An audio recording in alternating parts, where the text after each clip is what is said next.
Blog Talk Radio.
Everybody, and welcome to Golf Talk Live. I'm your host, Ted Odorico, and of course, you're listening to another Thursday evening of Golf Talk Live, and I want to thank you guys for joining me and tuning into the program. Got another great Coach's Corner coming up here in just a moment, but before we do, let me just remind everybody, of course, we are live every Thursday evening from 6 to 8 p.m. Central Time. That's 7 to 9 for those of you on the East Coast, and just wanted to remind everybody, excuse me, my tongue's tied this evening, remind everybody that go to blogtalkradio.com. Up in the search key, you can type Golf Talk Live, and you can tune into the program live from there.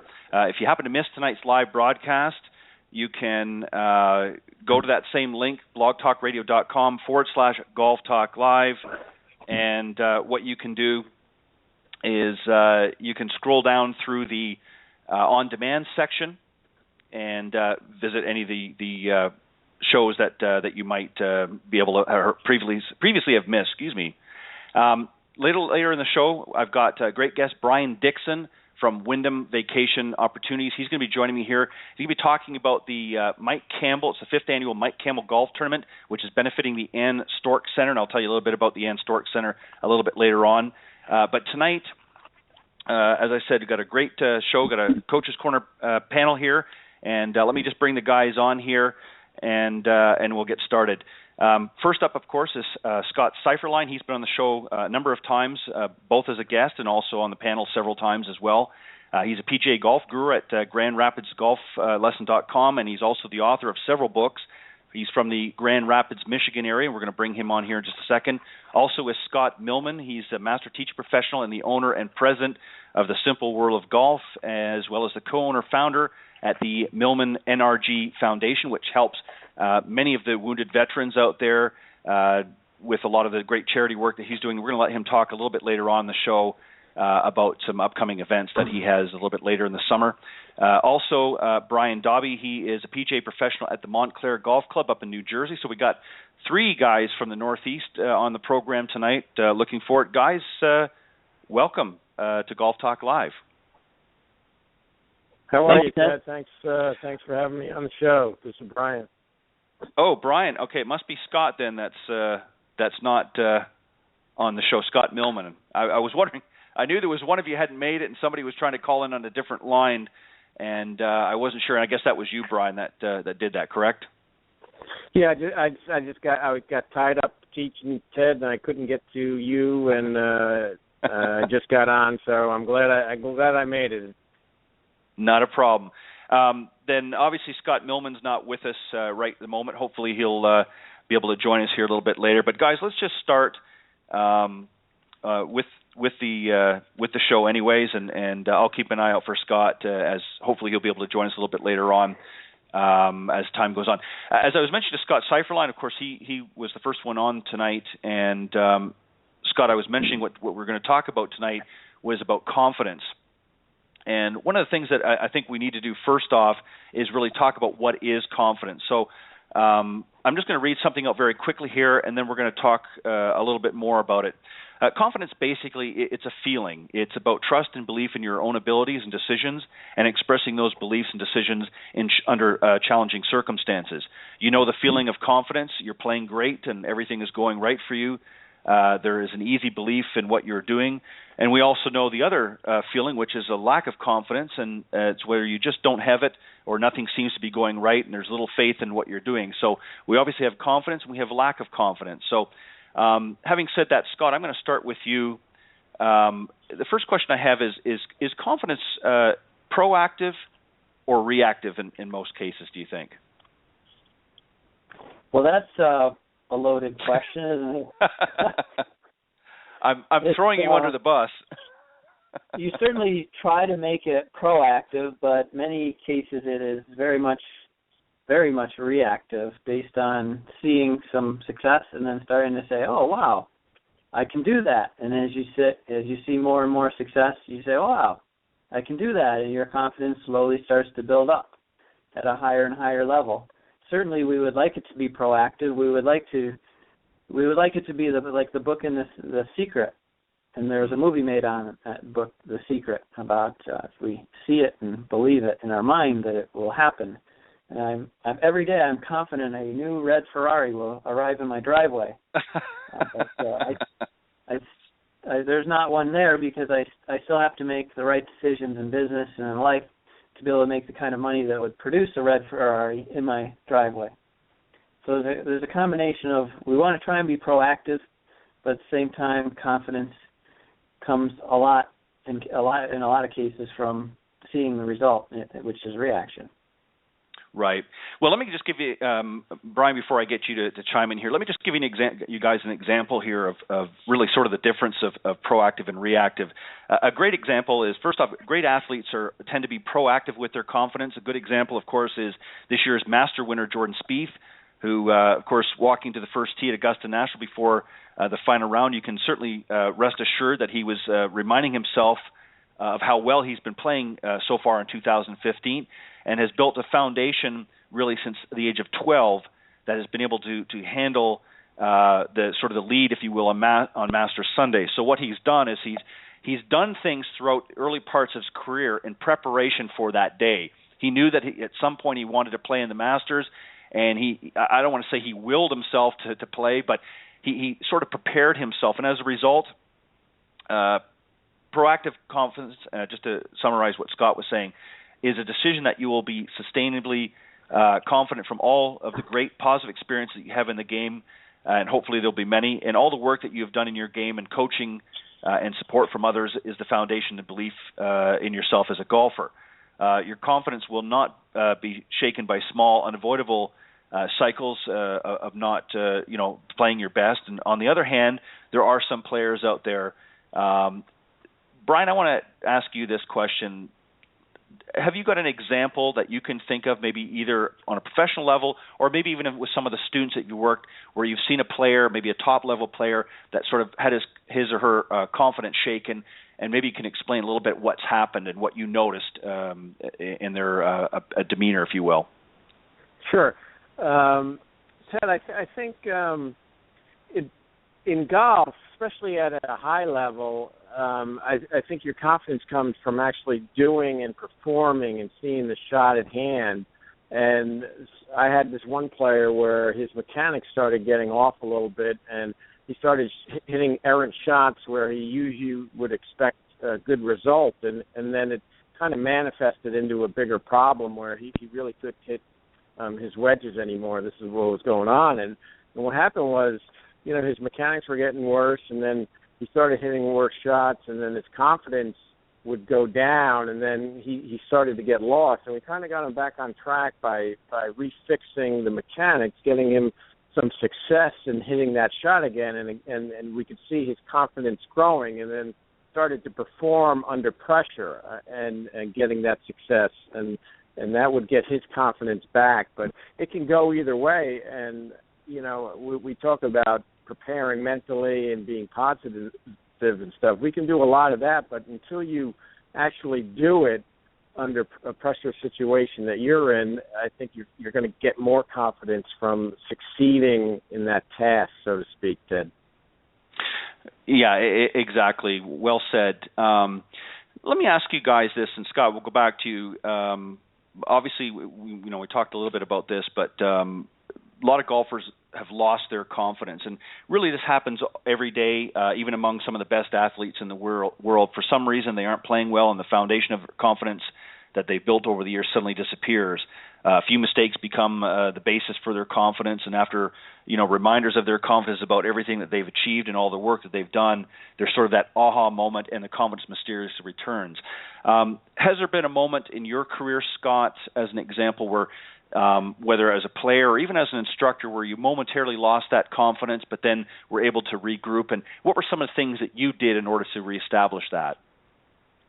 Well, that happens multiple times a day and multiple times around frequently, and then you just is constantly in and out of this moment of confidence. Sometimes the confidence will last as many as 10 or 18 holes. I had when I was playing mini tours, my longest streak of confidence was seven consecutive rounds where my scores were in my top 10% of all my scores. And right. So that was extremely rare. Typically I would have those types of scores about 1 out of 10 times, and I had 7 in a row. So that was the longest streak I could remember of continuous, for the most part, confidence. And even within that streak, there were a few holes here and there where it would temporarily go away. And when it goes away, number one thing is you have to be patient, because it's going to happen no matter what. It's just realistic that it's going to happen, and you have to be patient and grind your way through it. I talk about in my book, The Game of Golf and the Art of Business, there's a chapter in there on grinding through the process when you're struggling, how you get through that. And oftentimes we have to think our way through the round of golf and accept the fact that we're not hitting it perfect, changing our approach slightly and playing more conservative lines as a result of the fact that we know we're not hitting it perfect. So we may play more conservative for a while until we find the rhythm back and start to gain the confidence back, and then we may, at that time, start to choose more aggressive lines. Right, and I think it happens to everybody. Bryan, what about yourself? I mean, obviously you've seen it in students. Now, what about yourself when you've been playing, whether it's in some sort of a tournament, maybe it's something at the club? Has there been moments throughout your career where you feel that your confidence was lost a little bit, and what did you do to sort of try and regain that? Well, no doubt about that, Ted. It's I've been doing this for about 20 years now, and still playing, and golf's funny. Like Scott said, you're going to lose it. You're not going to ride that wave forever. But just to hit a point that Scott mentioned, he talked about the process, and when I find myself slipping or losing my confidence, I tend to get more goal orientated, and I forget about the process, and then I kind of catch myself saying, all right, let's just hit one shot as good as we can and try to really simplify the whole process of playing around the golf. Just hit one shot as good as I can, and that once I get my mind back on that process of let's just find the fairway here, let's get it on the green, and then you start to get that momentum back, and your confidence comes back. And I think a lot of players tend to start to get too result orientated when they lose their confidence. How am I going to do this? How am I going to do that? And they forget about the small steps they need to take that they were doing when they were playing well. And I think that was a great point Scott brought up about the process. And I do that myself, and I've been playing long enough now to know when I start to slip, let's just go back to how can I hit this shot as good as I can and just take it from there. Yeah. Scott, what actually happens, do you think, that cause, what are some of the things that cause a golfer to lose their confidence? What actually happens, do you think? That was for Scott. Bad shots. That's pretty simple. Bad shots cause you to lose confidence. And but I think back to one of my rounds. This was Well, it was not too many years ago, but actually it was quite a few years ago when I was in college, and I was playing in this tournament on my college team, and I was 8 over par through 14 holes, and it's just a lot of bad shots. You don't have a whole lot of confidence. But on that 14th hole, I was still grinding and still trying to stay patient with the round, starting to think at that point that I wasn't going to be able to help my team, or it was unlikely that my score would even count. And all of a sudden, I made this 10-footer on the 14th hole, just grinding out a solid par there, and something clicked, and I just had this little good feeling, like I was all of a sudden at ease, and I had worked my way through the process, and on the 15th hole, I hit a halfway decent shot, and I made another nice putt, and so I made birdie there, and then the next hole is an easy par 5, so I make birdie there, and so now I have 2 birdies in a row plus a good par save. Now at this point, I actually felt like I had some confidence, some real confidence. And the 17th hole was a tough hole, hit a great shot, made birdie there, and then the 18th hole, another par 5, made birdie there. So I birdied the last 4 holes, ended up 4 over, still not a great score, but I was able to contribute by being the 5th score in on my team, so the other 4 were obviously better. But if I wouldn't have been able to grind my way through that process and get to that point where all of a sudden I started to have some confidence, and I got hot with birdieing the last 4 holes, the 6th man on our team was in the 80s, so we would have had to take that score instead of my score as 76. So that's a good example right there of how, like I mentioned before, having patience and continuing to grind on every hole, and eventually something good's going to happen. Maybe it's not going to happen in that particular round, but eventually it's going to happen. In that particular round, it worked out. I got hot, got into the zone, got some confidence, and it worked out that time. Yeah, and you know, it's interesting to when you think about it, guys, how you're able to, and I think obviously that falls in with the experience. I think the more experience that you sort of have under your belt, I think, I won't say it's necessarily easier, but you seem to be able to get that confidence back. I think as a younger golfer, you tend to be a little bit more aggressive in your play, and you know, confidence isn't something you really think about. It's just, okay, I want to hit the ball as far as I can, I want to get it out there, and you really don't develop into a pattern. But I think as you become a little bit more seasoned of a golfer, you start to you know, feel more confident that you're going to be able to execute certain shots. You know your play, how well you play or how well you don't play in certain areas of your game a little bit better by that point, say after a few years of out there grinding it. And I think that your confidence level builds up. What about other distractions, guys? And Bryan, I'm going to let you start off here. What about other distractions? Can they affect confidence? And I'll give you an example. You know, you're playing in a tournament, and suddenly, you know, the weather sort of whips up, and now you've got a strong wind, or maybe, you know, you're hitting more into a few bunkers. You're maybe not a strong bunker player. Can sometimes, not necessarily a bad shot, but conditions shatter your confidence a little bit. How about that, Bryan? Definitely it can, Ted. One thing I've tried to do through the years is try to turn a negative into a positive. And say we're playing in bad weather or windy conditions, I try to say to myself, you know what, I know I'm going to have the wind in my face on some holes, but some holes I'm going to have it with me or right to left or whatever. And I kind of like that, because I know conditions like that are going to eliminate most of the players that I'm competing against in a tournament. So there's less guys you have to beat. The ones that you have to worry about, they're not letting that stuff bother them. So I've learned to kind of accept the conditions and try to turn it into a favorable situation for me mentally, and then just play it out. And I think that's what golf's all about. Try to find something good in each shot you hit or each situation you're in, instead of letting it get your confidence or make you hit a bad shot. Try to just focus on those things you can control and not the things you can. And obviously the weather is something you can't control. You can prepare for it, but sure, you really can't control it. So I've learned through the years to find something good about whatever situation in my mind, and then all of a sudden, you know what, I can deal with it a little bit better if I have that mindset, so to speak. Right. Well said. Can we teach techniques on how to regain confidence? Do you think, guys? Yes, no?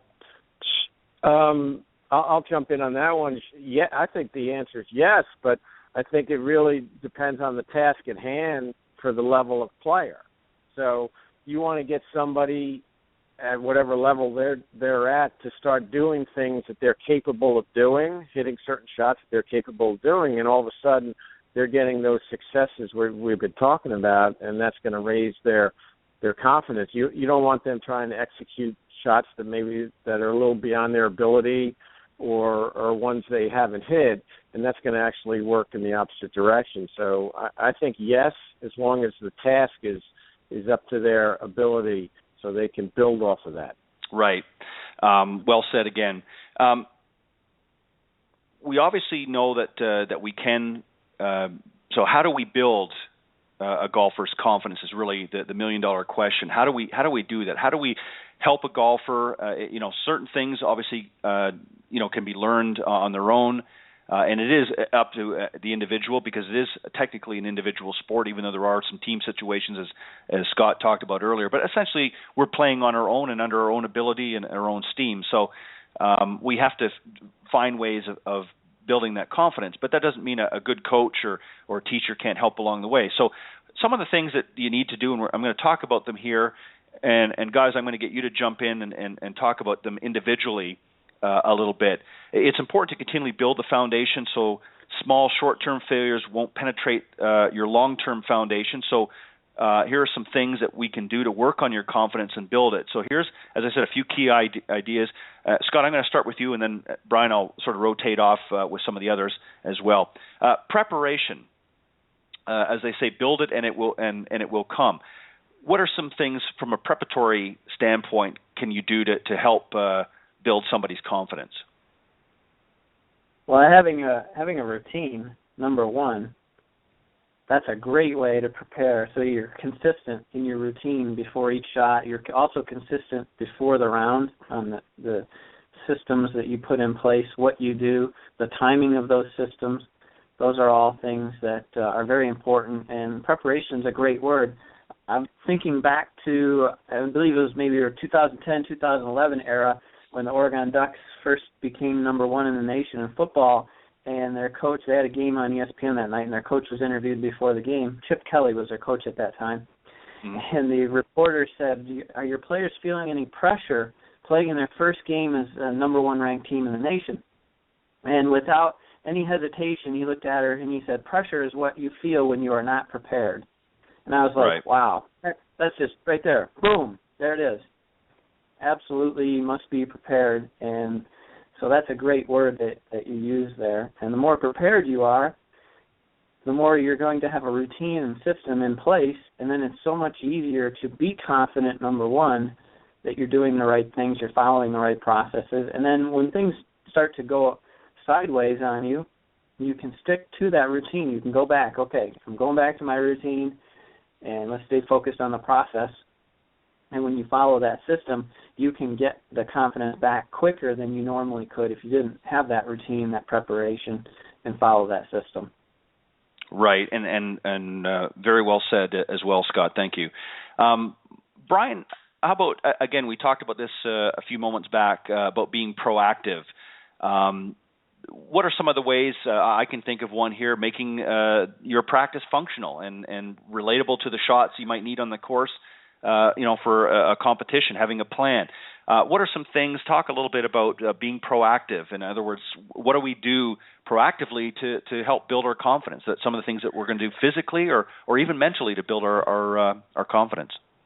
Well, Ted, since you brought up the word practice, there's an old saying I go by, practice like you play and play like you practice, okay? And what that means is, if I'm hitting balls on the range, I switch targets after each shot. I switch clubs after each shot and try to simulate a round of golf. I try to practice like I play. So in terms of preparation, when I go out and play, I've already kind of rehearsed it and stuff. And I think a lot of people tend to get away from that when they go to the range and maybe their confidence is down a little bit and they're trying to find something, but try to make it more fun also. When we lose our confidence, we're not having any fun anymore.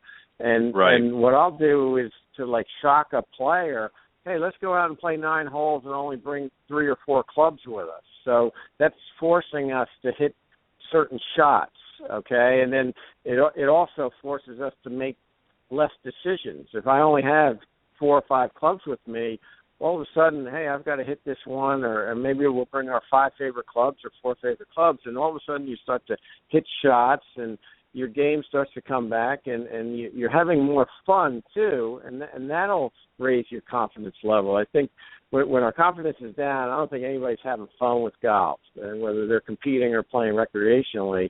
But you have to get that element back, and with the shots or clubs that you're comfortable with. Get the tension out of your mind and start playing again and build off of that. There's many ways to do it, but I think practicing like you play and play like you practice goes a long way. Because when our confidence is down, we're overthinking things. We're over. We want to think less. We want to try less. We want to use our creative side a little bit more, I think, and that'll help bring back the confidence. Yeah, excellent point. Scott, just to talk about Jordan very quickly again, Jordan Spieth, of course, won the 2015 Masters tournament this year. Jordan obviously believed in Jordan Spieth's ability to play Augusta, and of course the results followed. He won the tournament. How important is it to understand your strengths and limitations and your triggers, and in your everyday play? But how important it is those areas, understanding where your strengths and weaknesses are, and what your limitations are in your golf game. How is that going to help you as a player, understanding those areas of your game? It helps you play a lot smarter. It helps you stay more patient. When you make good decisions, stay patient. Play smart shots. You can play aggressive lines to conservative targets. You're playing aggressively, but within yourself, and that way, when you make aggressive swings, but they're to safe, conservative targets within yourself, you're playing shots that you know you can hit.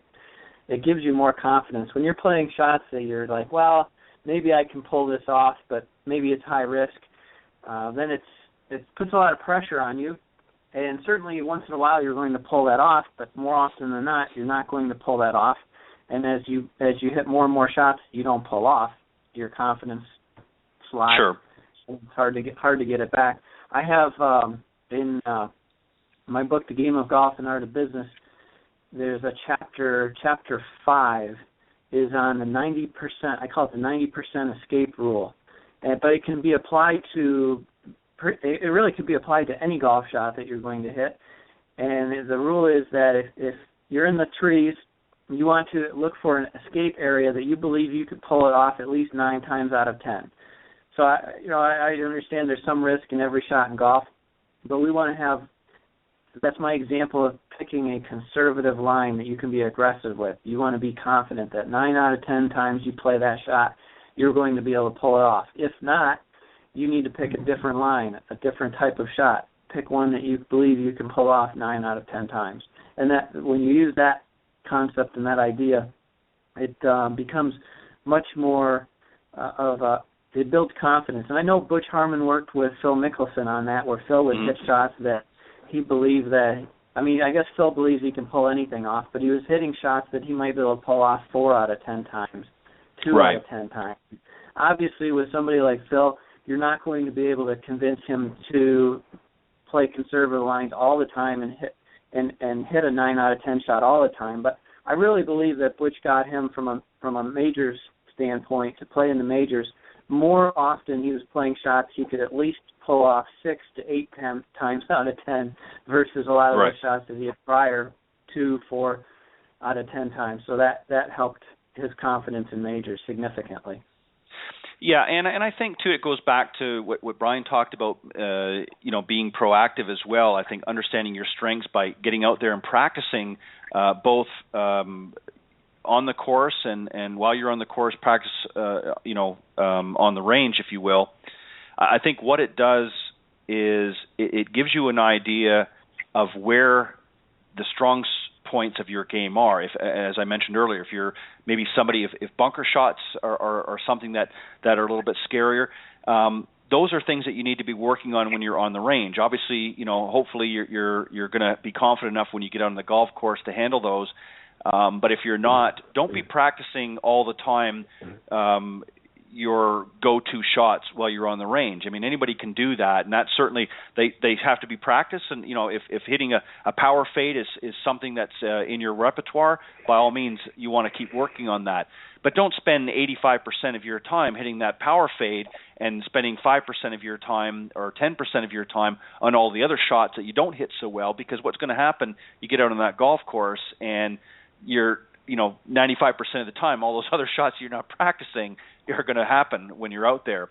Bryan, what about great coaching? Obviously, I think it's good to have a great coach at your side, or a teacher in some case, teaching you some of the fundamentals and teaching you how to prepare yourself when you're out the coast. Give us some examples of things that a good coach or great teacher can do to help you gain that confidence. Well, I think the first thing a coach is going to do for any student or player is get them to relax a little bit so they're not so hard on themselves.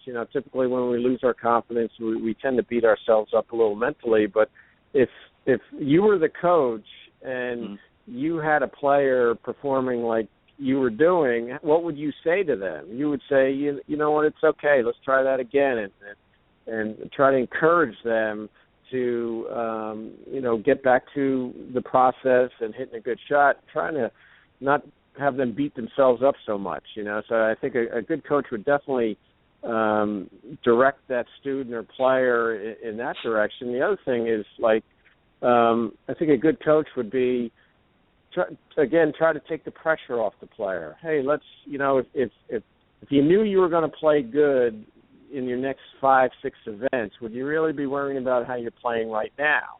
All right, so there's a technique that I typically will give to somebody. Hey, right now isn't so important. If you knew you were going to perform well or win the tournament down the road, would you really be worrying about this right now? And you'd answer yourself no. And so all of a sudden, a good coach is just going to get you back into the present a little bit with your thinking, relax you, try to make it more fun, try to make it less stress-free for the player.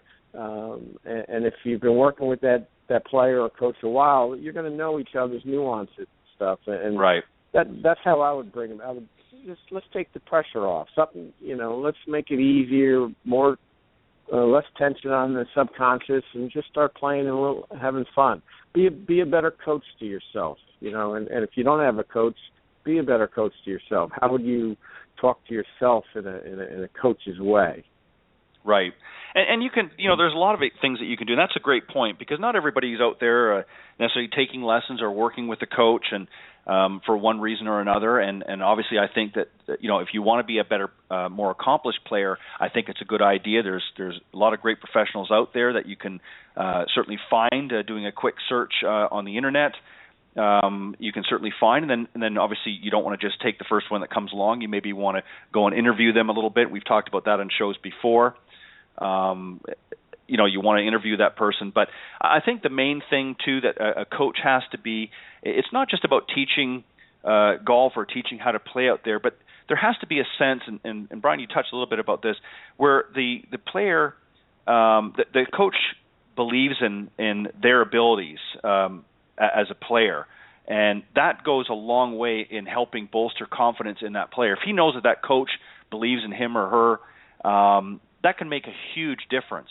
If they feel that the coach is not really confident in that individual's ability, and it sort of comes through,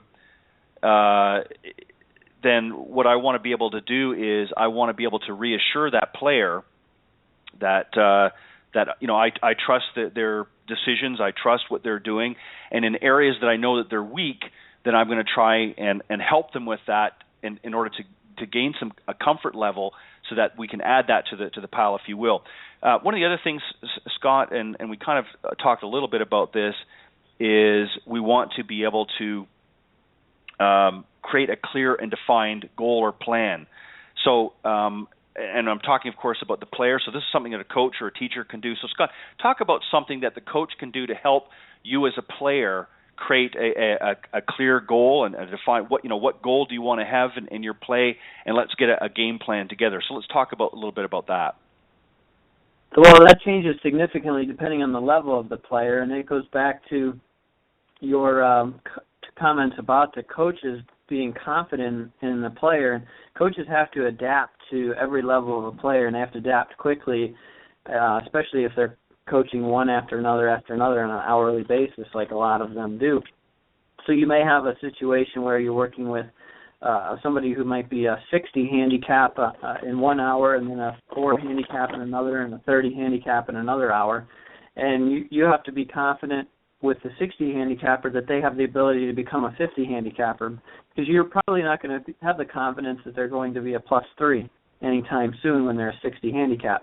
So you have to shift your mindset on how you can let them know that you're confident in them, that they're going to achieve certain benchmarks. Right. And then obviously with the 4 handicapper, you have to be confident and they have to know that you're confident that they may potentially be a 3 or a +3 if they put the right systems in place.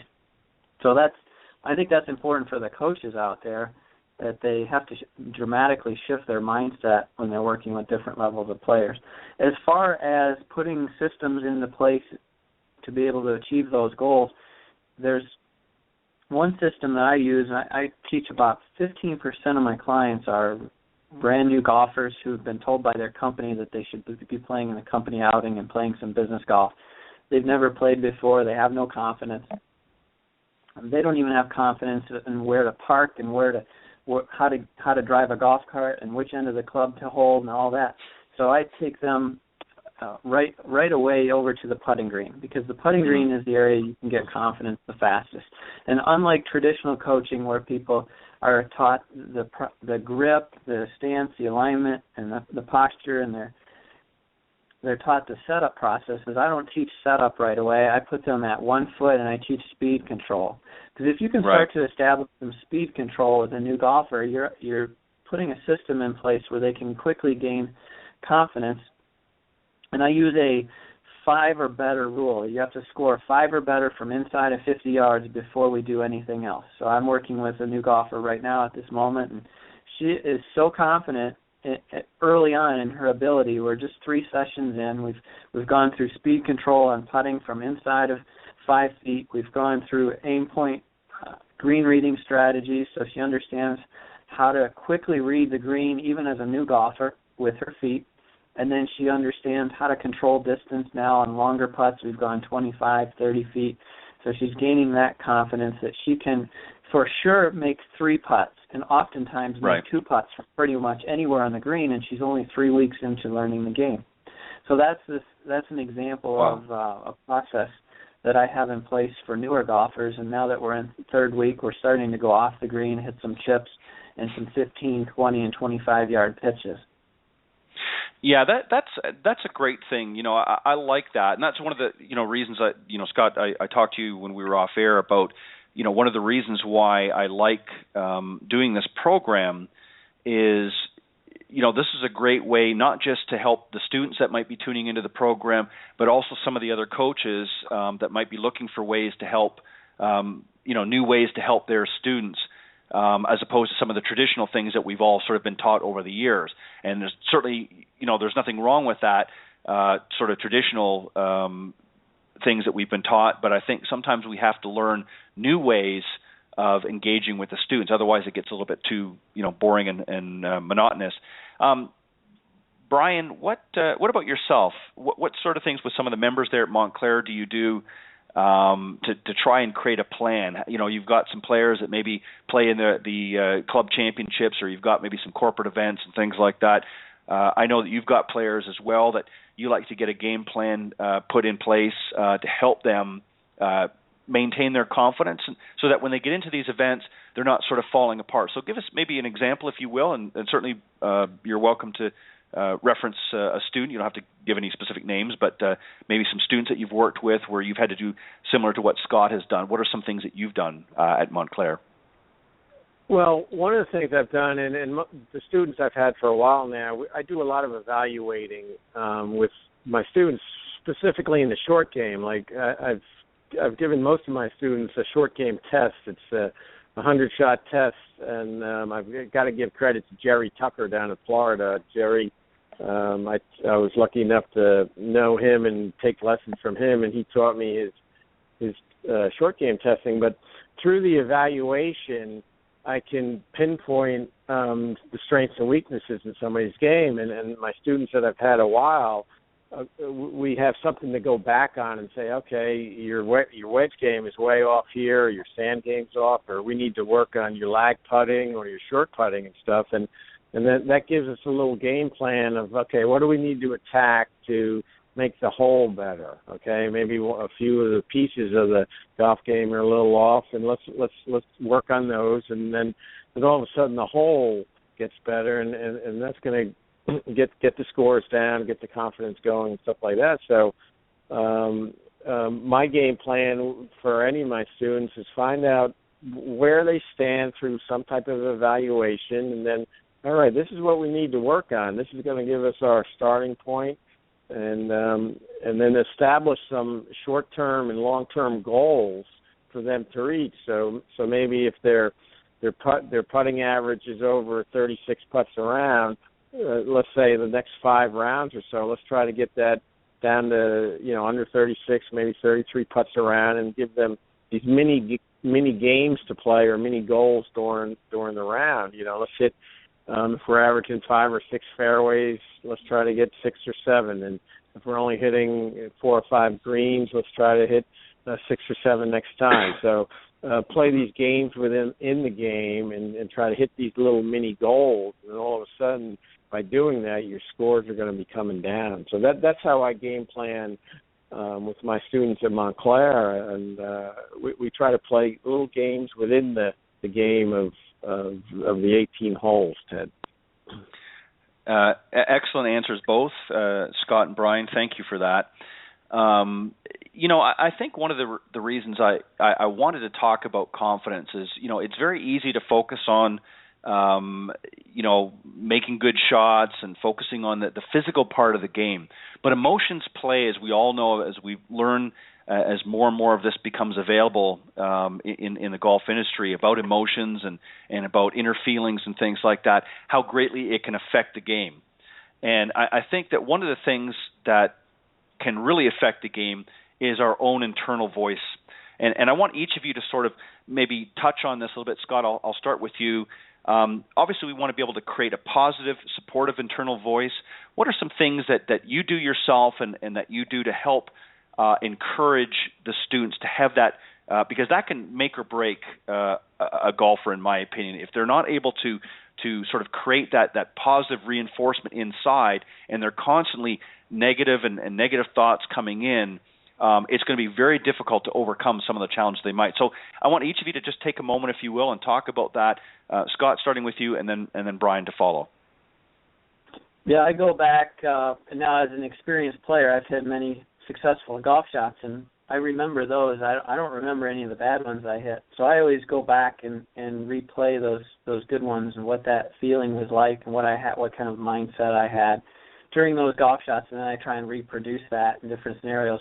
But I want to step back just for 1 second and give a plug to Bryan on the short game testing assessment system. If anybody out there listening is in the New Jersey area, they could really seek out Bryan for that assessment, or any golf instructor in your area that does short game assessments. Those are very powerful. I use Charlie King's short game handicapping system, and it's a great way. I highly recommend your listeners to go out and find an instructor who does short game assessments. Very powerful and very revealing as well. But back to your question on how I create that confidence, and I pick shots that I've hit before. A couple years ago, I was playing this tournament, and I had been working on what I would consider, I guess your listeners would consider it a power fade, where the it's still a very strong ball flight, but the ball moves a few yards to the right, and it lands soft on the green. And I'd been overhooking that whole summer, and so I was working on just hitting as strong as I could, hit power fades. And I started to build some confidence in practice, and I would take it out on the course in some practice rounds. And then I was in this tournament where I had to hit this golf shot on the very last hole. We were tied for the lead. It was a team event, and the pin was tucked on the right over a bunker, and it had only about a 5-yard landing area that I had to deal with. The greens were a little bit firm, so I had to hit that shot under pressure. And I went back, before I hit that shot, as I was visualizing that shot, I was picturing the shots that I had hit in practice, successfully pulling off that type of ball flight, and I could just see it perfectly. It was like the baseball players who tell you that they're in so much of a zone that they can literally see the threads on the baseball as it's coming at them 90 miles per hour. It looks like it's coming in slow motion. And that's how I felt hitting that golf shot. And it carried the bunker by about 3 yards, took one skip forward, and stopped on a dime a foot from the hole. And wow. I really feel like the vision I had prior to hitting that shot, by pulling from the other shots that I had successfully pulled off, executing that, helped a lot. It was not an easy shot for me because I can easily draw it and I can tend to overhook it. And so that a tucked right flag was a tough location for me, but I was able to pull that off by utilizing that vision of and being prepared, going back to the preparedness that we talked about earlier. Sure. So, yeah, that's my answer to that question.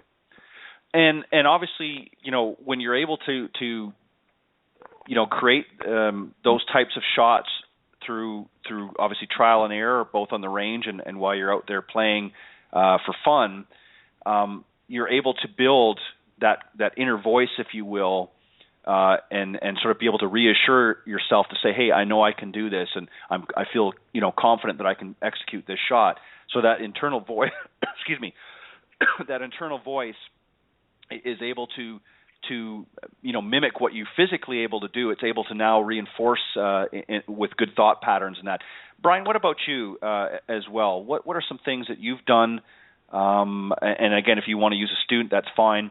To help sort of create that positive imagery in not only in your mind, but also that internal voice. What are some things that you've said to yourself to be able to reinforce your confidence? Sure, Ted.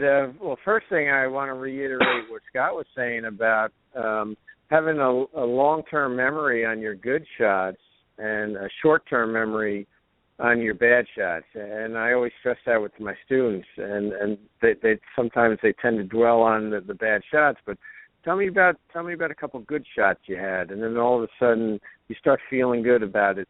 But definitely for your golf listeners out there, long-term memory on the good shots goes a long way, and the short-term memory on the bad shots. That's number one. The second thing is I like to use this phrase with my students after they hit a tee shot. You get to the ball and say, what's the par from here? And always give yourself 2 putts. And all of a sudden that one question brings you back into the moment of where your ball is, and it starts the process over. And I always say, what's the par from here into that hole? And how? Then the next question is, how am I going to play the hole now? If it gets you to think realistically about your abilities that day. You might not be hitting it good.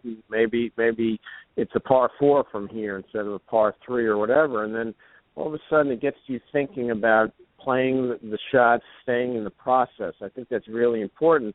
And then again, to reiterate what Scott was talking about, visualizing and recalling past performances is so important. I think golf is played, when you get to a certain level, especially a competitive level, golf is played with your memory and recall and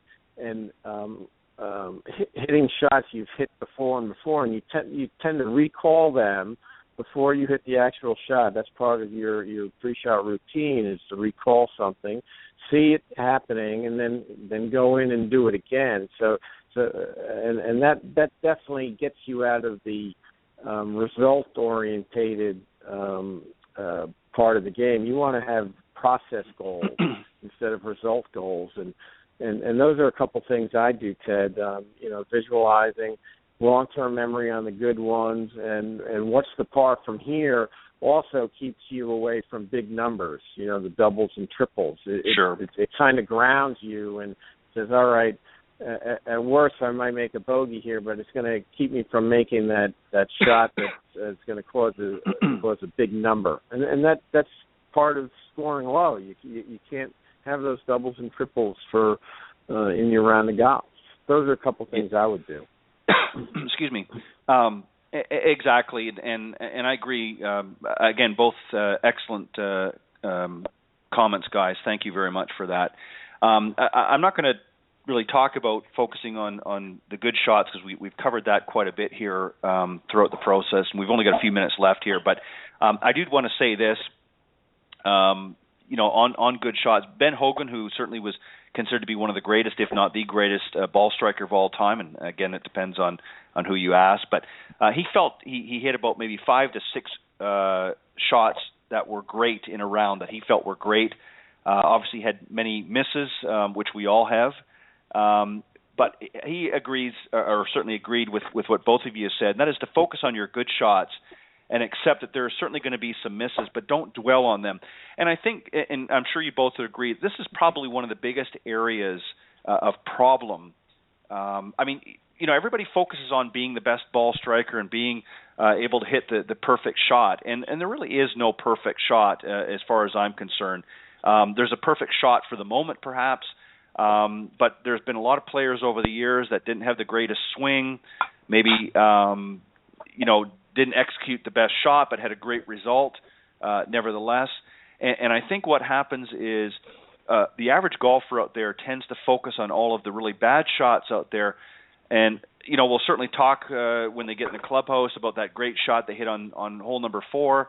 But they don't play that in their internal Rolodex, if you will, later on for the next tournament or the next round that they're playing. And they seem to forget that and focus on all the bad shots.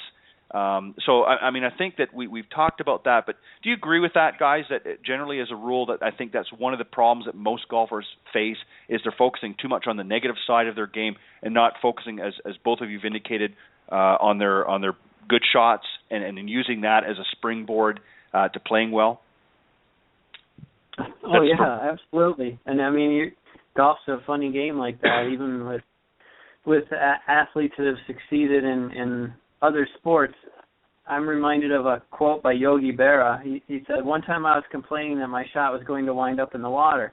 So my friend Kevin Carroll told me that I should think positive. And I told him, okay, I was positive my shot was going to end up in the water. Yeah, that's true. I remember hearing that. And that's true. That's what happens is, we've seen it many times with students that we've worked with. And you'll try to get into their minds and say, okay, what are you seeing here? What are you visualizing? And the first thing they're talking about is all the trouble and all the negative aspects, instead of saying, okay, this is the shot that I need to execute. Here's how I'm going to execute it, and then have a positive game plan, if you will, for that particular shot. They're always focusing on, well, the bunkers are over there. I see some water out there. True or not? Is that not what we hear most of the time when we're working with students, Bryan? No question on that, Ted. And what I do with my students, we're not going to block out the trouble. We're aware of it, but after you pinpoint that, get more specific on where you want your ball to go instead of where you don't want your ball to go. And then all of a sudden, okay, I want my ball to go there. Let's get specific with a target, and then start working from the hole back, or the shot back, thinking, okay, what's my shot shape here? Is it going to be a little draw, fade, or whatever? And then what kind of club face am I going to deliver to produce that draw or fade? And all of a sudden the process goes into more of a creative mode instead of seeing the shot from where it lands back to you. And then all of a sudden your setup kind of changes for the draw or the fade, and then before you know it, you're swinging into what you're imagining, and I think most amateur players tend to not focus on the target enough, not visualize the shot trajectory and height, and they're more worried about getting from point A of the address position to point B of the backswing, and they're forgetting about the target isn't the ball, it's where you want the ball to end up, and sort of work backwards. So I like to have my students see this little movie in their mind from where they want the ball to end up back to the club, and work that way. It tends to work very well. I use that technique myself. Very well said. Scott, we just have a moment here, and then we're going to end the segment. But any final thoughts that you'd like to share with the listeners out there on building confidence? Yeah, this was a great topic, and just going back to the preparation, there's a lot of listeners out there that might be really good at what they do in their profession, and they're frustrated because they go out on the golf course and they expect those same results, but they forget how much they toiled in their profession before they started to see that success. Sure. And start breaking those millions. Yeah. It's the same with myself. I am adventuring out into some new business ventures, and I have a consultant that works with me all the time on mindset. He says, you can't think like that. You have to think like this is going to work. And you can't get frustrated when people tell you no and don't buy from you in your new venture. You have to look at a no as that was cool. Now I know how to not do that again. Now I'm going to make an adjustment and work my way towards a yes. So he's constantly working with me on my mindset because I have the mindset in this new business venture probably like about a 28 handicapper would about their golf game. And sure. So it's very easy for a golfer to fall into that trap just because they haven't had the preparedness, they haven't had the experience, they haven't had enough no's, or in other words, enough golf balls going in the water and enough chances to make the corrections for them to gain the confidence. So you have to stick with it and continue the right processes. Make sure you're working with a coach who you communicate well with and who it helps you become more positive that you can go from a 28 handicap to a 26. Then you can go from a 26 to a 23 and so on and so forth. And right. Continue that process of gaining more and more confidence every year that you play this great game of golf. Well said, and what a great way to end the segment. Thank you, Scott, and thank you, Bryan, as well as always for joining in on the Coach's Corner panel. And as I said earlier on, I wanted to talk about something. It's great to talk about things to fix the swing, and it's great to talk about some of these great products that are out there that people can use. But I think people also have to understand that there's more to the game than just the physical side of things. There's, as I mentioned earlier, the emotional side of the game. And Scott, as you just talked about, when we start in our careers in business, whatever it may be, whether it's a golf career or some other business career, there's a learning curve. And there's always going to be some successes along the way, but more often than not, there's going to be a lot of failures first. And I think the key thing, and it certainly applies to the golf game, the number one thing I think is no matter how often you may have failed at something, as long as you learn something from that failure, then you're going to have successes at a later point. And I think that we have to look at whatever happens in our life, good or bad, we have to learn from that and say, okay, how can I apply that, or how can I do something different and learn from that experience? And that happens also in the golf course. So some great points, guys, some great discussion. Thank you. Unfortunately, Scott Millman wasn't able to join us tonight, but that's okay. You two certainly carried the topic through, and thank you very much. Scott, I'm going to start with you. Just take a moment or two, if you will. Just let everybody know if they're interested in reaching out to you, or if they want to maybe get a hold of some of the books that you offer, how they can go about doing that. Yes, best way is GrandRapidsGolfLesson.com. All the books are on there, all the information about coaching and the processes that we go through. That's, again, GrandRapidsGolfLesson.com. Perfect. And Scott, also, if they're interested in connecting with you for any of the physical part of the game. If they're interested in lessons or signing up, they can also get all that information right from their website as well, correct? That is correct. Okay, perfect. Bryan, if you want to just take a moment for those, if you want to give a shout out or anything to the members of the club that might be tuning in, and also let those know how they can get in touch with you as well. Sure, Ted. First off, I just want to mention to Scott that for all the listeners out there, I've had a chance to personally talk with Scott, and he's helped me with some ideas, and he's got some great information out there to share with you. So give Scott a call. It'd be well worth it. Well, if anybody would want to get in touch with me, that they're in the New Jersey area, you can reach me at Montclair Golf Club. Our number there is 973-239-0160.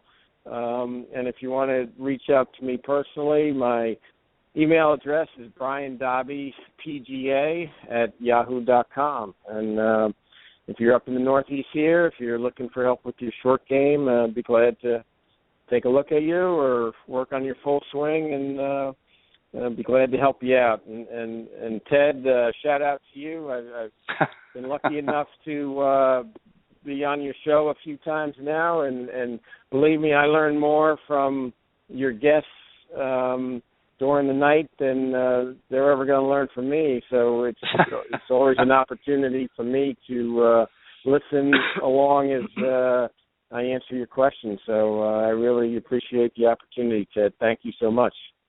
Well, not a problem. And guys, I appreciate you giving of your time as well. I know that you're all busy, and I appreciate the fact that taking an hour of your time here is from family, away from family and friends, and obviously clients and things like that sometimes can be difficult. But I appreciate you guys for pitching in, and I know that the listeners, of course, always appreciate. So, guys. Scott Seiferlein and Bryan Dobby, thank you very much for being on the Coach's Corner panel tonight, and have a great week, guys, and I will see you back here next time on Coach's Corner and on Golf Talk Live. Thanks, guys. Thanks, Ted. Good night, Scott. All right. Thanks. Good night. Okay, that was my special guest, as I said, Scott Seiferlein, PGA golf guru up in the Grand Rapids, Michigan area, and also Bryan Dobby up in New Jersey at the Montclair Golf Club in New Jersey. What a great couple of professionals. Always enjoy having them on the show doing the Coach's Corner segment. And tonight we talked about, as we alluded to several times, about confidence, how to build confidence in your game. Very important part of the game. It's not just all about ball striking and hitting great shots. It's about having the confidence to execute those shots when they're needed. And also just to have confidence and get out there and, as they both said, have fun and enjoy the game. Very important to do that. So we're glad that you're tuned in and listening to that. And if you weren't able to join us for the live broadcast, maybe tune in a little bit later, you can go to blogtalkradio.com and just type in Golf Talk Live, and you can either join in now or you can listen to the broadcast in its entirety. It is auto-recorded. Of course, we are live right now until 8 p.m., but you can certainly go in there, and listen to the full recorded version later. So if you missed the Coach's Corner panel and you're just tuning in now, stay tuned. I got a great guest coming up here in just a moment. I'm going to bring him out here in just a second. But you can go and listen to the Coach's Corner panel as well, discussion on how to build confidence. Remember, don't forget, you can always call in anytime during the live broadcast from 6 to 8 p.m. Central Time. The number is area code 646-716-4667. You can also email any questions or comments to me personally at ted.golftalklive@gmail.com. And if you're interested in following on Facebook, go to facebook.com/Golf Talk Live blog. Add the blog on the end there. And always update the show and programs there, so you'll see who's going to be on the show that particular evening. And also don't forget to follow me on Twitter at Ted and Buck CEO. CEO, of course, is in capitals. And you can also visit the website at golftalkliveblog.com. And check out any of the information there. Some great books that have been discussed on the show, and also some other guests that have been on here as well. As I mentioned, I got a great guest earlier in the program. I mentioned I got a great guest joining me here in just a moment. Brian Dixon. He's with the Wyndham Vacation Ownership, and we're going to talk about a great tournament that's coming up here in just a couple of weeks on May 14th, I believe, benefiting the Ann Stork Center. And I'll tell you just a little bit about that. But let me bring Bryan on. He's been very patiently waiting here in the background, so we'll bring him on the show and welcome him here. Good evening, Bryan, and welcome to Golf Talk Live. Hey, Ted. How are you? Great to be on. I'm doing very well. Thank you for joining me this evening, and we're going to talk about a great golf tournament that you're involved with. But let me just let me read a little bit about the tournament itself, and then also about the charity that, of course, it's going to be benefiting. And then we'll talk about your role and how Wyndham plays a role in it as well as the presenter. First off, the tournament, as I mentioned, it's the 5th annual Mike Campbell Golf Tournament, and it's benefiting the Ann Stork Center. It's organized, of course, as I mentioned, by Wyndham Vacation Ownership, and it's taking part Thursday, May 14th of this year at the Woodlands Country Club down in Florida. And it's registration's 6:30 a.m. and the shotguns start at 8 a.m. And let me just tell you a little bit about the Ann Stork Center, and then Bryan, you and I will talk a little bit more in depth. The Ann Stork Center, of course, is a private 501c3 nonprofit organization dedicated to serving individuals, both children and adults, with developmental disabilities. Named after its founder, of course, Ann Stork, a nurse who lovingly opened her home up to care for children with disabilities back in the late 50s. The Ann Stork Center has expanded throughout Broward County and now includes multiple group homes, 2 intermediate care facilities, and adult day training program and early intervention preschool. So a lot of great work and a very worthwhile charity. First question, Bryan, that I've got for you, obviously, let's talk about first who Mike Campbell was and how he sort of became involved with the Ann Stork Center. Sure, absolutely, and thanks again for having me on.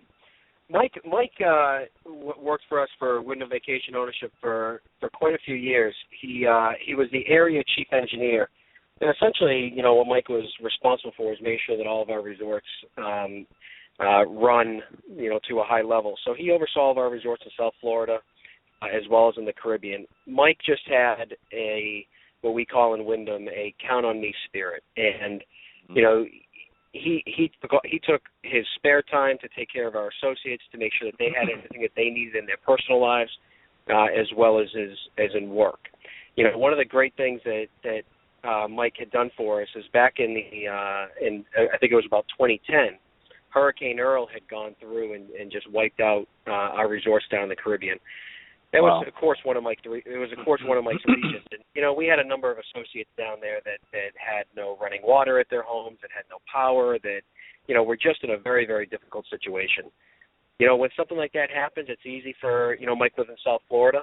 It's easy for Mike to, get on the next plane and come on over to South Florida and get back in his, nice air-conditioned home and those things. But he chose to stay. And it really just shows the count on me spirit and the concern that he had for the community, as well as for our associates. Mike made sure that the resorts got back up and running, that we were able to house our associates and give them roofs over their heads, that they had running water, and that we could further our business down there. But mostly it was about taking care of the St. Thomas community and taking care of our associates. So Mike relocated to the island for about 10 months to really put it back together. And, we decided to name this tournament after Mike. He unfortunately passed away in 2011. And we named the tournament after Mike in his honor. And he was just an amazing person that his spirit lives on. So. Well, fantastic. What a great way to honor and give tribute to a gentleman that obviously believed in giving back to so many people, and certainly, kudos to your organization and others for doing that. So let me ask you, Bryan. Then how did obviously the tournament came about to be able to give back? How did the Ann Stork Center sort of come about as the charity involved? Well, so when Mike was in South Florida, the Ann Stork Center was one of the places that just held a big place in his heart. And, Wyndham Vacation Ownership and Wyndham Worldwide has a very large philanthropic program that we participate in. It's called Wishes by Wyndham. And, Mike would organize his team of engineers. Again, he was a regional chief engineer, so he had a lot of gentlemen and ladies that were good in certain trades, right? Air conditioning, electrician, carpentry, those sort of things. And Mike would organize his teams, and they would go over there and give their time. They would donate their time to go over and do as many projects at the Ann Stork campus in Fort Lauderdale that they could.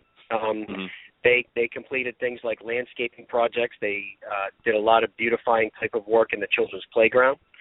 We continue a lot of that work now, even a few years after Mike passed, and again, we do it in his honor. We've painted now, I think, about 4 of the exteriors of their buildings around their campus. We've painted the inside of the preschool. He had his team go over there one day. The air conditioning broke down. He had his team go over there, and they did a big air conditioning project and got it back up and running all on their own time. So, we continue that Count on Me spirit for the Ann Stork Center because it was a big place that Mike had in his heart. And we want to make sure that even after his passing that we're able to continue that and honor him in that way. Yeah, and that's fantastic. Let me read just a little bit more, if you will, Bryan, about the Ann Stork Center, just so that people get an understanding and an overall impression of exactly what the Ann Stork Center is and how it's grown over the years. Back in '81, of course, the Ann Stork Center was incorporated. She certainly believed in a loving and nurturing philosophy, which to this day still continues at the foundation for the organization. And after the center expanded beyond her home, the first building was constructed, and a combination of donations and private investment funds, and which is now referred to as the Fort Lauderdale campus.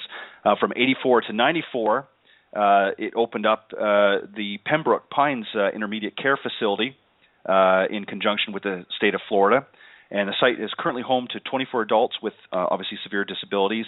It consists of 3 family-like homes sprawled amongst their spacious campus.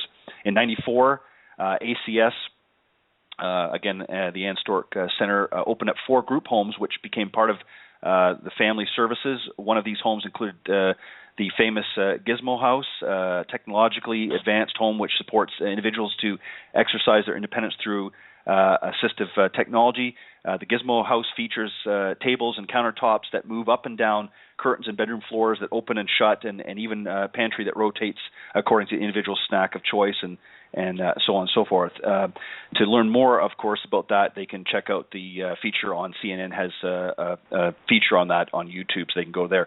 And currently today, the Ann Stork Center serves more than 300 children and adults with disabilities such as epilepsy, cerebral palsy, autism, Down syndrome, and some intellectual disabilities as well. And obviously their goal is to enrich the lives of children and adults with these disabilities while empowering them to discover their abilities and building independence. So a very worthwhile cause for Wyndham to become involved with, of course, and obviously what a great platform having this charity tournament, if you will, organized by Wyndham.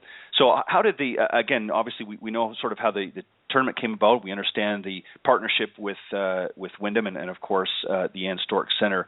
It acts obviously as a fundraiser.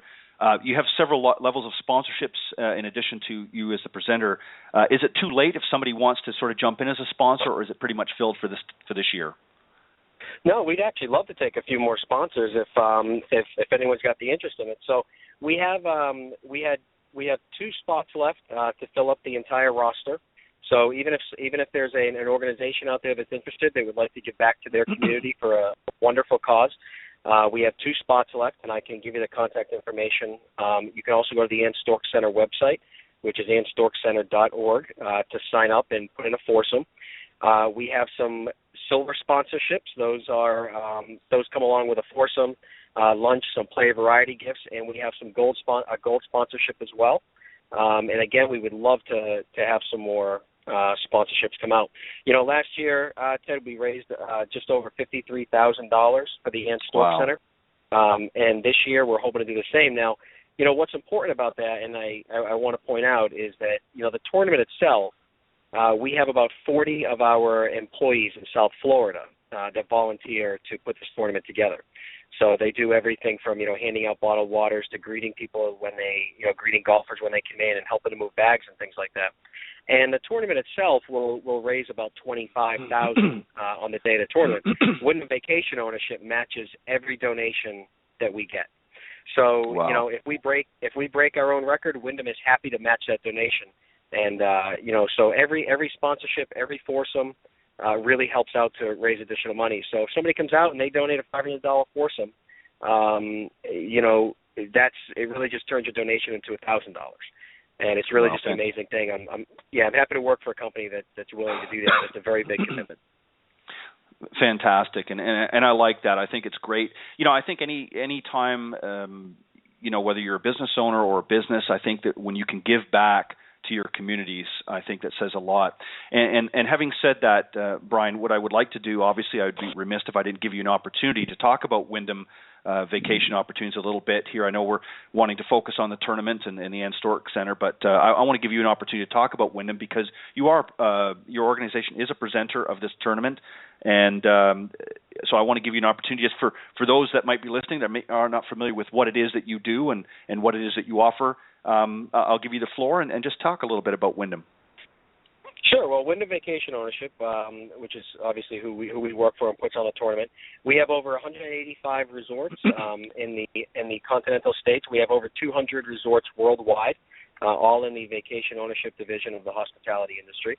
We have resorts in, of course, the United States, but Canada, Mexico, Australia, New Zealand, Caribbean, and as far away as Fiji. And we have resorts that are, if you're a skier, they're in the mountains, and if you love the beach, we've got plenty on the beach, and we've got some beautiful golf course resorts as well. So, Wyndham Vacation Ownership is just a great company. We have as I started saying earlier, just a large philanthropical side of the company called Wishes by Wyndham. And, they're designed to empower both the company and a lot of the employees to make a meaningful impact in the communities. So, what that means is that every resort is encouraged and every associate is encouraged to make an impact in their community and volunteer in the local side.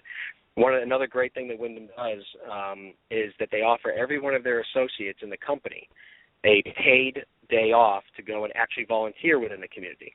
So, we have many of our associates that times are tough, right? And it might be a little hard to take a day off to go work at the local soup kitchen or at a place like the Ann Stork Center. So Wyndham offers for every one of their associates an actual paid day off to go and volunteer somewhere in the local community. And I'm not real sure what the percentage is, but I can tell you that in South Florida, it's highly taken advantage of. So 80% of our associates somewhere in that rough ballpark will actually take advantage of that and go work in their communities for a day. And many associates do much more than that. So it's nice to have one, but many of our associates are out there doing multiple things for the community. So, as well for a place like the Ann Stork Center, as I had mentioned, we paint some of their campuses, and we painted the inside of a preschool a short time ago. We also host a volleyball tournament on the beach in the fall time. So, it's something that our associates and our company is just very engaged in, and we're happy to do it. And again, as I said, the 4 South Florida resorts, we have over 40 associates that will that will participate as volunteers for this event. So, and we have a lot of major sponsors as well that we're just so lucky to have on our side to make this another successul tournament this year. And if somebody's interested, Bryan, and maybe learning a little bit more about Wyndham and not just obviously about the tournament, but maybe interested in taking you up on some of the opportunities that Wyndham does have to offer, where can they go to get more information? Oh, absolutely. If someone's interested in taking advantage of a great vacation ownership company and getting out some quality time with your family, you can go to wyndhamvacationownership.com, and there's plenty of information there that will show you around. So again, we go from coast to coast, from California to South Florida all the way up to Vermont and New Hampshire. So lots of opportunity to travel with family, and we're in some excellent places. But wyndhamvacationownership.com is the main website, and that'll bring you right to any information that you would need for us. Fantastic, and thank you for that. Now, also, too, as you were mentioning a few moments ago, in addition to some availability for sponsorship, I think you mentioned there's still some spots left. If openings for those that maybe still want to play in the tournament. There's still some time for that. Yeah, there is. We've got as of this afternoon, we had just 2 spots left open. And that was really just, we were actually sold out, and then we had a couple of vendors that had some out-of-town emergencies, so they opened up a couple spots for us. But I can give you an email address to one of our coordinators. It's rosa.garcia@wyn.com, and she'll be able to sign you up and hold a spot if that's something you're interested in.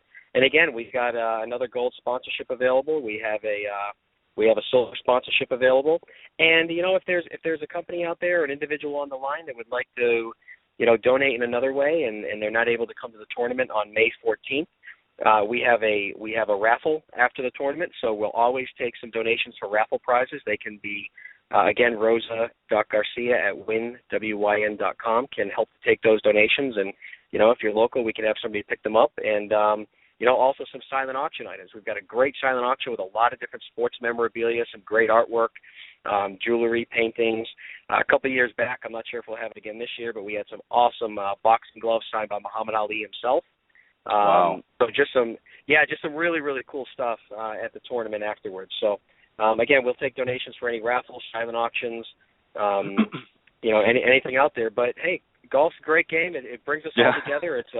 It's just awesome, and that's what we're here to talk about. So, we would love to have a couple other folks come out. And hey, if you're interested in volunteering, we're happy to do that as well. To get involved with a great organization like the Ann Stork Center, it's just an awesome place to be. They do some phenomenal things in our community.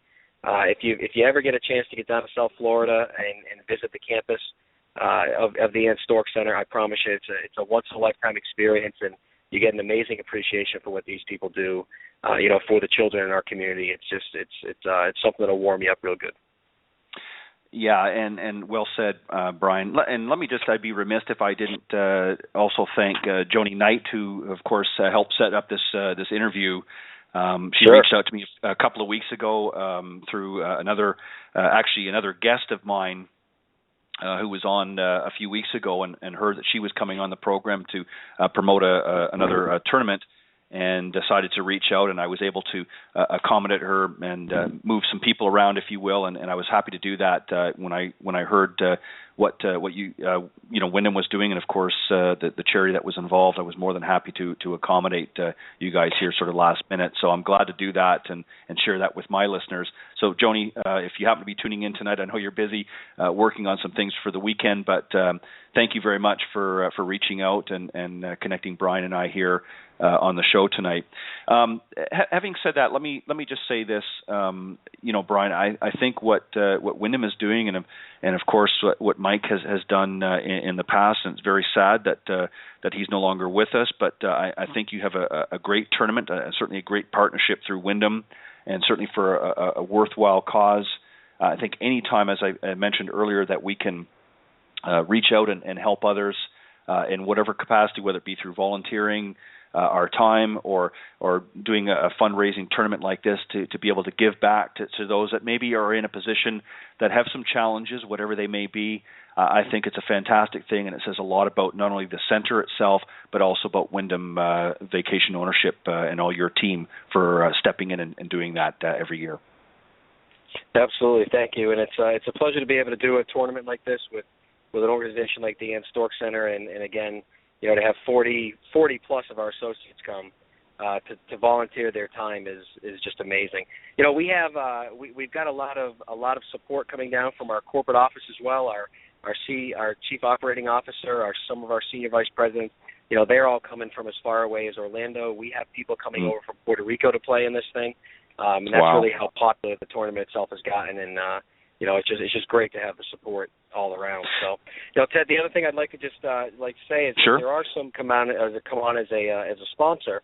We do have some hole-in-one chances. It's just an awesome golf tournament. We've got some great sponsors, but if there's 5 hole-in-one chances, one of the holes, if you get the hole-in-one, you'll be driving home in a brand new Jaguar.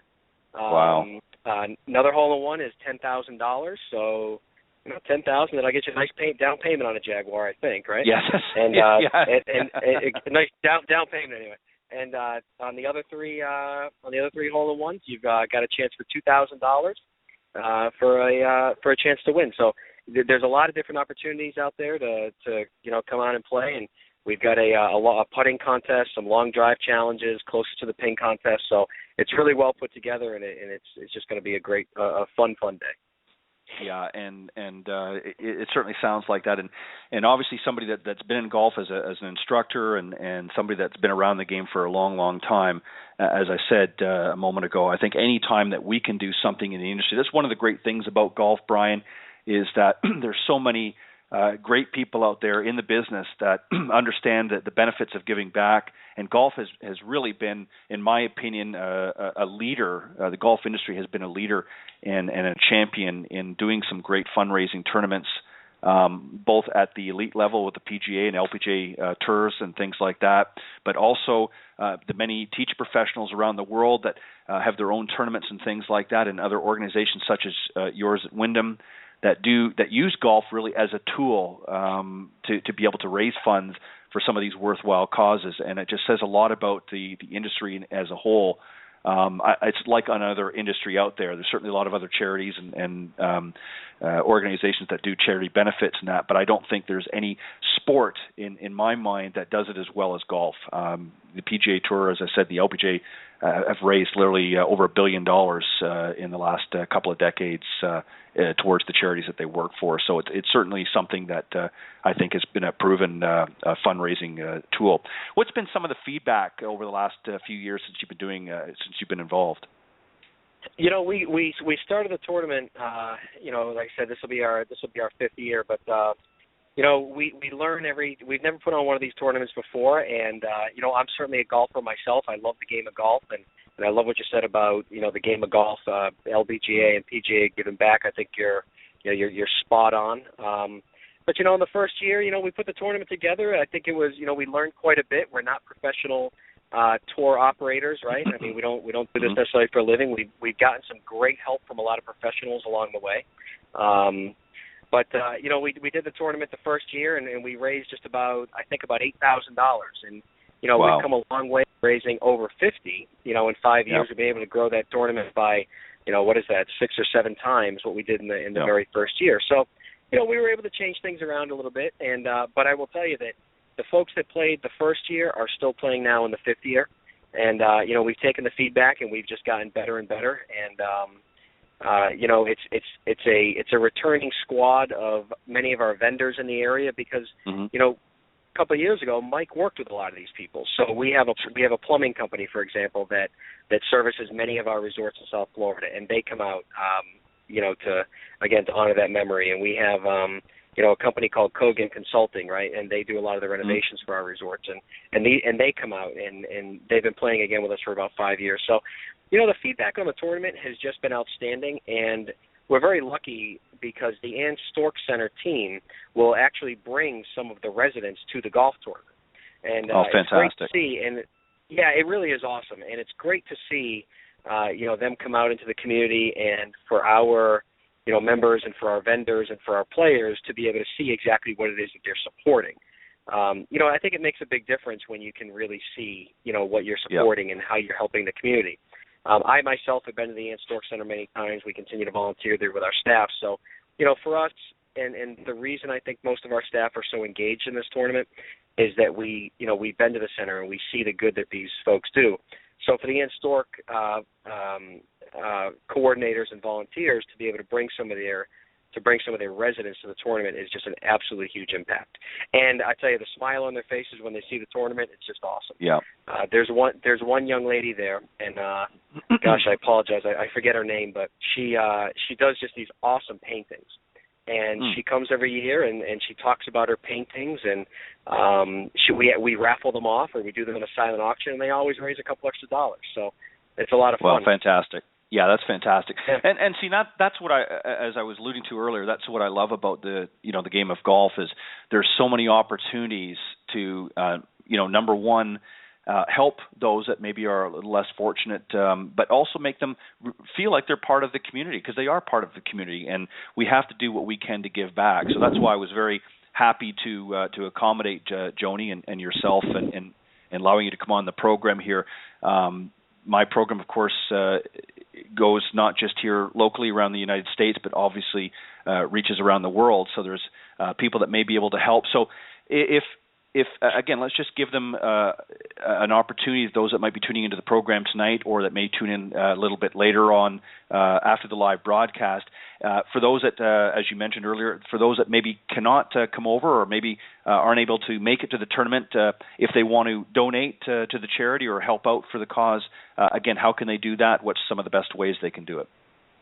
Absolutely. So The easiest way is the website AnnStorckCenter.org, and I'm going to spell it because it's ANN Storck STORCK Center.org. And if you go to that page, you'll see a link to register for the golf tournament, and you can also there'll also be links to donate straight on that page there as well. If you are interested in coming to the golf tournament with a foursome or even as a single player, foursomes are $500 each. Now that includes your tee times, and it includes a great lunch afterwards, by the way, as well as a silent auction and raffle, all at the Woodlands Country Club. So my assistant, her name is Rosa Garcia. Her email is rosa.garcia@wyn.com. Rosa puts in just countless number of hours speaking with our vendors and our volunteers and anybody who's donating their time or products to the tournament. And Rosa, hats off to her and all the work that she puts in throughout the year on this. But Rosa can also help to get you registered for the tournament. If you're interested in the silver sponsorship, that is out there as well, or a gold sponsorship, where we'd be happy to have a couple of more. So looking forward to the tournament. That's fantastic. Bryan, thank you very much. And just to remind everybody again, this is the 5th annual Mike Campbell Golf Tournament benefiting the Ann Storck Center, organized, of course, by Wyndham Vacation Ownership. And it takes place Thursday, May 14th. That's Thursday, May 14th. So just 2 weeks from tonight, actually, here down at the Woodlands Country Club in South Florida. So if you're interested in participating and you want to learn, get a little bit more information, you can go to AnnStorckCenter.org, and there's a link as Bryan has indicated. And just to remind you, also it's the registration is 6:30 a.m. Shotgun start, of course, will be at 8 a.m. Bryan, I want to thank you very much for coming on the program tonight and sharing this. And I will, of course, make sure I have the links in that up on my social media that I use, and of course the link to the show is already there, but I'll be putting it up there again through different social media so that hopefully we can get some more buzz generated for the tournament. But I want to extend an invitation, whether it's yourself or somebody else from your organization, for next year to come back on the program. We'll set it up a little earlier, of course, but to come back on, and we'll be talking about the 6th annual Mike Campbell Golf Tournament benefiting the Ann Storck Center. So you have an invitation to come back next year if you wish and talk about the tournament again, and maybe we can talk about some of the things that happened at this year's tournament.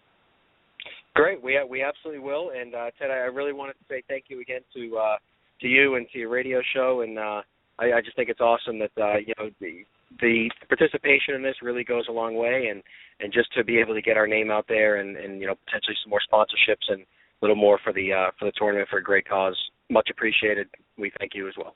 Yeah, not a problem. And Bryan, thank you very much for coming on Golf Talk Live tonight and sharing that information and sharing the story of Mike Campbell as well. Certainly a very inspirational story, and I think anybody that has tuned in or tunes in a little bit later on and hears what you spoke of earlier, I think will certainly maybe create a spark in them to get out there and reach out and help others. So thank you again, Bryan, for coming on and sharing that with us tonight, and much continued success with the tournament. And as I said, you're certainly welcomed, you and your team, to come back on next year and in preparation for that tournament. Great, Ted. Thank you very much. I do appreciate it again. Thank you. All right, not a problem. Have a great evening. You too. Bye-bye. Bye-bye. Okay, again, that was Bryan Dixon, very special guest from Wyndham Vacation Ownership. And if you're interested in learning more about Wyndham, you can go to wyndhamvacationownership.com and learn a little bit about some vacation ownership opportunities that Wyndham has to offer. And certainly what a great cause that they're doing in support of this tournament.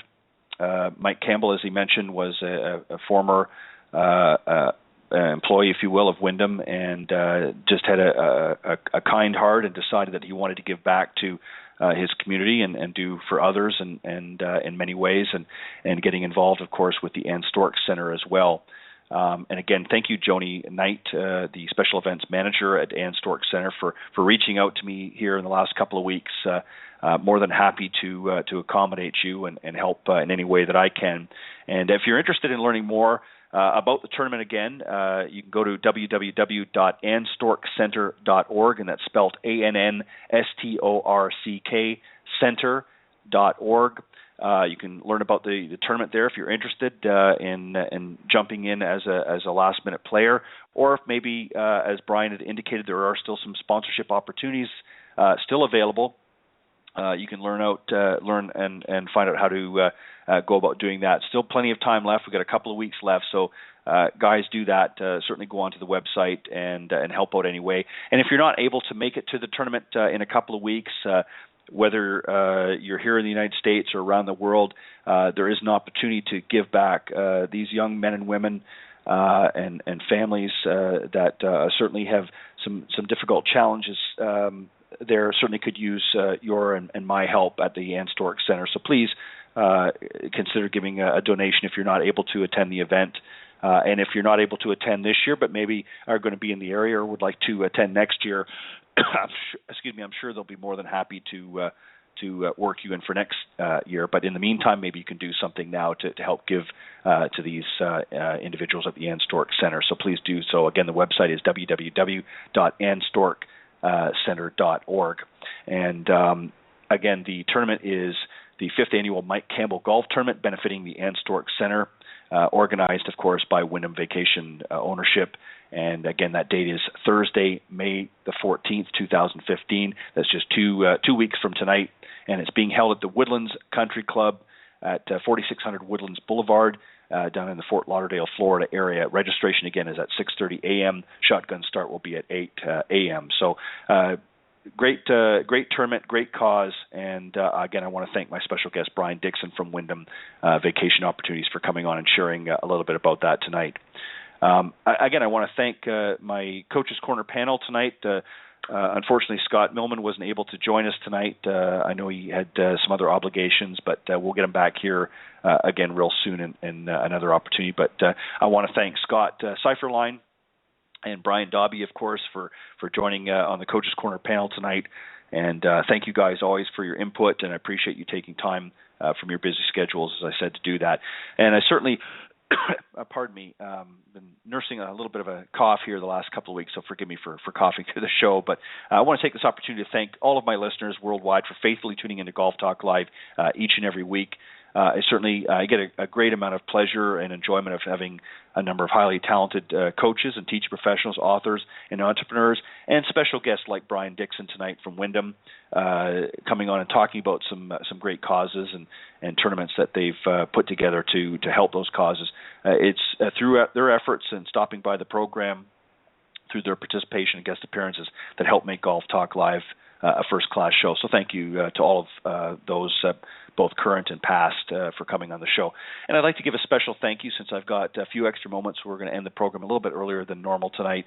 I want to give some special thank yous to Mr. Jonathan Laird of South Coast Golf Guide for doing your bit to contribute to the show and allowing me some great sponsorship opportunities and advertisement through your South Coast Golf Guide. If you're interested in getting a copy of Jonathan's guide, you can go to southcoastgolfguide.com and learn how to get a copy, and go to the website, of course, and you can see the online version of the guide, as well as some great courses that are featured in there.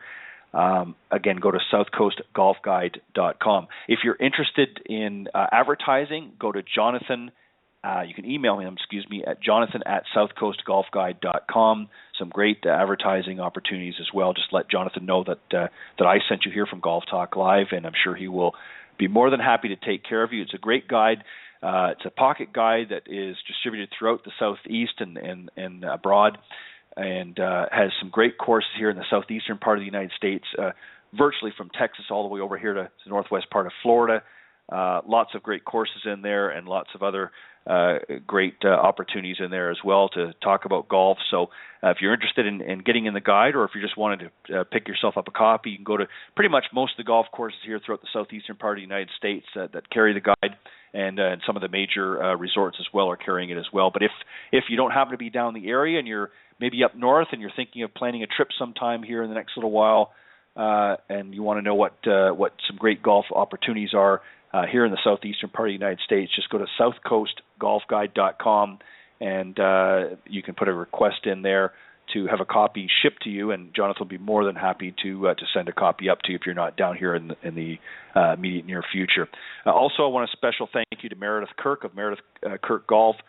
She was the 2014 Mrs. South Carolina. She's been on the show a few times and does a lot of great work as a result of her crown as Mrs. South Carolina back in 2014 with also a great instructor. Fantastic golf instructor, and does some great work with the Junior Golf Exchange and getting some clubs and equipment into the hands of some children that don't, some youngsters rather, that don't have the opportunity to maybe to go out and purchase for themselves, and works with some great partnerships. So you can certainly go to meredithkirk.com and get all the information you want, or juniorgolfexchange.org, her charity and foundation that she uses to help some of those youngsters get exposed to this great game. So certainly you can reach out to Meredith Kirk at meredithkirk.com. Nikki and Tiffany Litherland, thank you always. Some friends I've made through social media, and originally over in Australia and now here in the United States. Thank you for all of your continued support and help spreading the word about the show, Golf Talk Live. And I appreciate that. And we're going to get Nikki on here. I know I've mentioned that a few times, and just have been so busy here lately, I haven't had a chance to reach out to Nikki, but I will to him and have him come on the program and share some great thoughts and insights in this great game that we all love so much. Mr. Bernie Pinder, my friend Bernie, who very graciously sent me one of his custom Ontic golf putters a couple of years ago. I use it diligently and has helped shave a few strokes off my game for sure. So, Bernie, thank you very much. I know you've had some personal difficulties here in the last year or so with family members and that. So my heart and heartfelt prayer and thought go out to you and your family, and wish you all the best and everything there. But some great businessman and great line of customized putters. Ontic Golf. Go to Ontic Golf, that's ONTIC golf.com, and learn more about that and get one of his putters in your hot little hands. Great deal, and a true pioneer in the golf business, and wish him much continued success. Thank you, Bernie Pinder, for your support of the program. Mr. Sean Kelly, of course, of linkedgolfers.com. Sean, as I've mentioned before, started Linked Golfers in LinkedIn, of course, another large social media platform that's really geared more for business types. He runs the largest golf group in LinkedIn called linkedgolfers.com, and decided here a little over a year ago, I believe, almost 2 years ago, I believe, he decided that he wanted to bring that platform out of LinkedIn. Of course, it's still in LinkedIn, but you can access it there, but wanted to bring it out and offer even more to those that are interested not only in the golf industry, but those that are interested in about golf. So go to linkedgolfers.com and see some of the many partners that he's working with, and get some great information and great access to knowledge about golf through linkedgolfers.com. Thank you, Sean, for your continued support, and hope you have much continued success with linkedgolfers.com. And last but not least, of course, my good friend over in Ireland, Mr. Peter Doyle from Doyle Golf Solutions, a master club fitter, teach professional, and just a great guy. Always likes to have a good time. And hopefully, Peter, I missed you a couple of years ago. You were over here to the PGA show, and I didn't go, of course, this past year, but I knew we were going to try and connect there and meet up, and unfortunately my time just didn't permit. But if you're planning on coming over to the next golf PGA show down in Orlando, or if you're going to be over here in the United States, hopefully you'll reach out and we'll try and connect and meet face to face. But thank you for your continued support and overseas, and much continued success with your ventures as well. And thank you for your support of the program. And to you, of course, last but not least, once again, to all of the listeners of the program from literally around the world, thank you again for all of your continued support. And I will see you guys back here next Thursday at 6 p.m. Central, right here on Golf Talk Live. God bless everybody, and have a great week.